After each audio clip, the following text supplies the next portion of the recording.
Oyasumi Pum Pum é um mangá do gênero Slice of Life, de autoria do Inu Asano, publicado entre março de 2007 a novembro de 2013 na revista Big Come Spirits. Infelizmente, não teve nenhuma adaptação para anime. Quanto a filmes e séries, eu não sei. O mangá acompanha a vida de Pum Pum, um garoto tímido e depressivo, desde sua infância até sua vida adulta. Não sei dizer qual é a origem da depressão dele.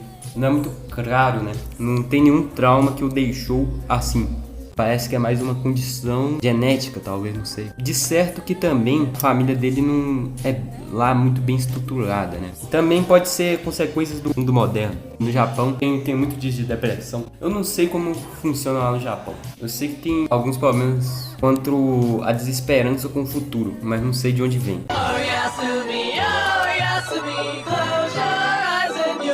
Logo na infância do Pum Pum percebemos que ele é bastante tímido. Essa é uma característica própria do mesmo. É um traço de sua personalidade. Você vê que é muito raro o Pum Pum ter relações sociais. O Pum é tão tímido e inseguro que, em dado momento no mangá, ele tem vergonha de revelar que é ser astrônomo e mente ao dizer que quer ser um salaryman. Numa breve aula com o tema profissões. Pum não tem liderança. Tudo que ele faz com seus colegas, né, não são ideias suas. Por exemplo, quando ele vai lá na casa de seus amigos e vê pornografia, não foi ele que decidiu, ele só participou. Ele não comenta nada, né? Ele só vai. Na infância do Pum Pum também temos a primeira paixão, o Pum Pum, pelo sexo oposto, que é a Aiko, que acabara de se mudar para a escola de Pum Pum.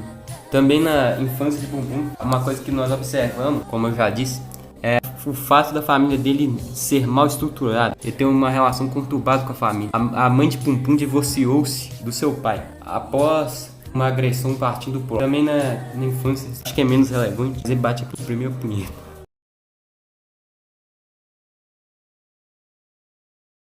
Na adolescência também não melhora em relação à sua timidez. Temos aqui a primeira cena de sexo do mangá. Essas cenas tornar-se-ão mais comuns ao longo do mangá. Uma cena meio pesada, porque consiste em sua tia estupando-o. Ele tem um relacionamento curto, porém bastante conturbado, com uma garota de sua escola, a Kenny. Acontece que o Pum Pum tenta forçar um relacionamento com a mesma e na tentativa de prorrogar o tempo que passaria com ela, ele segura sua mão quando a mesma ia-se embora. Pede-lhe que ela fique mais um pouco. Ao contrário de Pum Pum, Kenny quer ir-se embora. Isso faz com que ela indague o Pum Pum. Sua mãe também ficará preocupada quando ele chega em casa tarde, né? Isso, Pum Pum revela que sua mãe nem em casa está, mas sim em uma maca hospitalar. Os próximos diálogos entre os dois são bastante conturbados, o que culmina numa briga em que ambos acusam-se de egoísmo. As conturbações familiares tornam-se mais fortes. A mãe de Pum Pum morre e o próprio não liga, pois se vê como um só indivíduo, independente dos gastos familiares. Agora Pum Pum mora com os tios.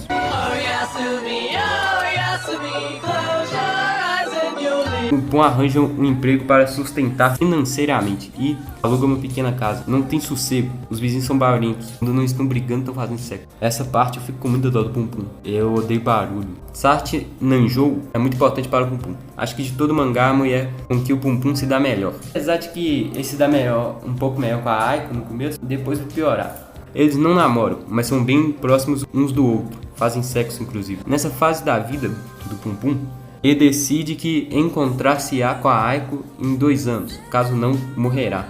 Passam-se 2 anos e ele morre metaforicamente. Adota o nome do seu vizinho, Takashi Fujikawa. Pum Pum encontra-se com a Aiko. Rapidamente começam a relacionar-se um com o outro na autoescola.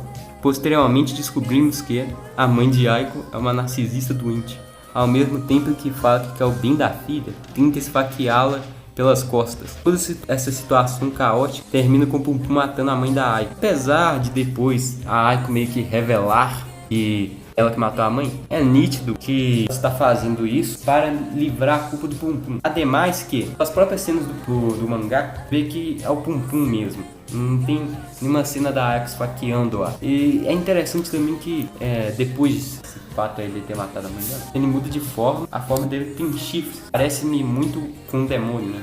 Tem um corpo normal, só com a cabeça preta, completamente preta e chifres. Também é muito interessante, quando ele está com essa forma, não tem mais aquele quadro preto que que revela seus pensamentos ou o que ele está falando, entre aspas, né? Fica lá as aspas o que ele está falando. Quadros de pensamento do Pum Pum é a própria cara dele. Na vida adulta de Pum Pum, outra coisa que eu acho interessante, desde sua infância até o final do mangá, né? A sua fase adulta é a fase que o Pum Pum muda mais de forma, né? Ele vai desde tetraedro, né? Que é a primeira forma que ele assume, até uma que tem uma caixa de som no lugar da cara, uma que vira demônio, tem uma que tem uma máscara esquisita na face, e nunca eu lembro de cabeça só essa.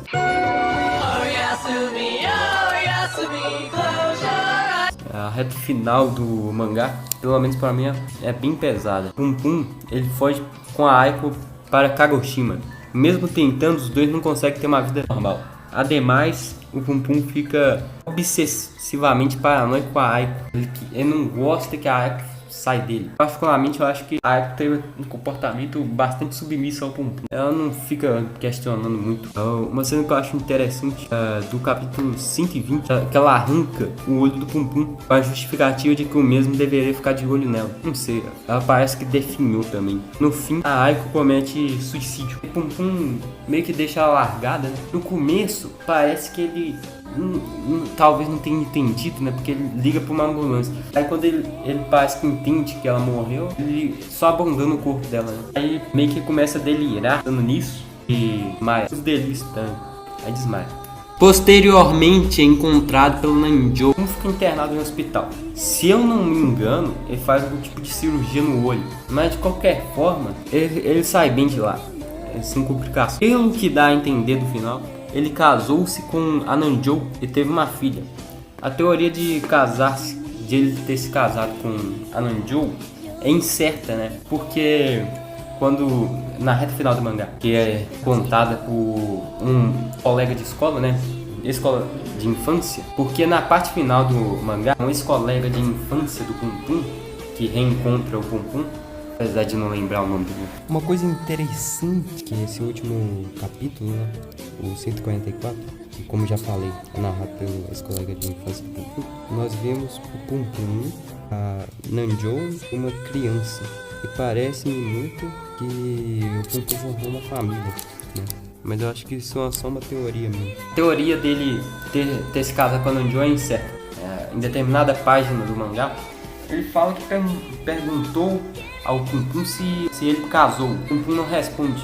O colega de Pum Pum pressupõe que não, pela cara do Pum Pum. A teoria de ter feito uma filha na Nanjo também é incerta. Em nenhum momento o Inuyasha nos passa a paternidade daquela criança e nem quem é sua progenitora. Conclusão, a produção do mangá é impecável. Tem um estilo bastante realista, né? Tanto nos cenários, que são inspirados em fotos reais, isso é uma técnica, né? Eu não sei o nome. Tanto nos personagens, parecem-me muito que são inspirados em pessoas. Eu não sei se é, mas se ele Nanjo, eu acreditaria se aquilo fosse um desenho de uma pessoa da vida real. Eu acho que o Inuyasha deve ter se inspirado em alguém, ou pelo menos em feições de pessoas. Tudo é bem detalhado. A família Onodera, não, mas isso daí eu acho que tem um propósito, que eu não vou discutir aqui. Mas eu acho bonito, né, o traço do Pum Pum, da família dele também. Isso é uma coisa muito boa do mangá, que ele sabe utilizar a arte. Como já disse, naquela parte que mata metaforicamente e fantasia-se de outra pessoa, ao invés do mangá ficar explicitando isso, o mangá o mangá fala, né? Naquele dia o Pum Pum morreu. E você já sabe antes, ele tá com delírio, né, com esse cara. Se tem uma coisa que o mangá sabe fazer, é utilizar muito bem a arte para nos dizer as coisas sem ficar explicitando. Exemplo, na parte que o Pum Pum morre metaforicamente, só aparece dentro do Takashi de uma vez, não fica expondo toda hora isso. Aí você vai saber depois que ele assumiu a identidade de outro, quando ele vai para outra escola, há um nome dele lá. O mangá também tem muitas metáforas. Eu particularmente não consegui as entender. Enfim, esse foi o vídeo. A quem chegou até aqui, peço-lhes desculpa, porque meu editor de vídeo que eu uso para editar tá com uns problemas. Eu não sei ele, né? Porque meu notebook ultimamente está travando muito. Mas toda vez que eu boto uma imagem tem que reiniciar o notebook. Acabou que só os 2 primeiros minutos foi bem editado. Mesmo assim eu demorei 6 horas. Justamente por causa disso. Tava muito chato. Então eu parei de editar num certo momento. Só botei quando era muito necessário.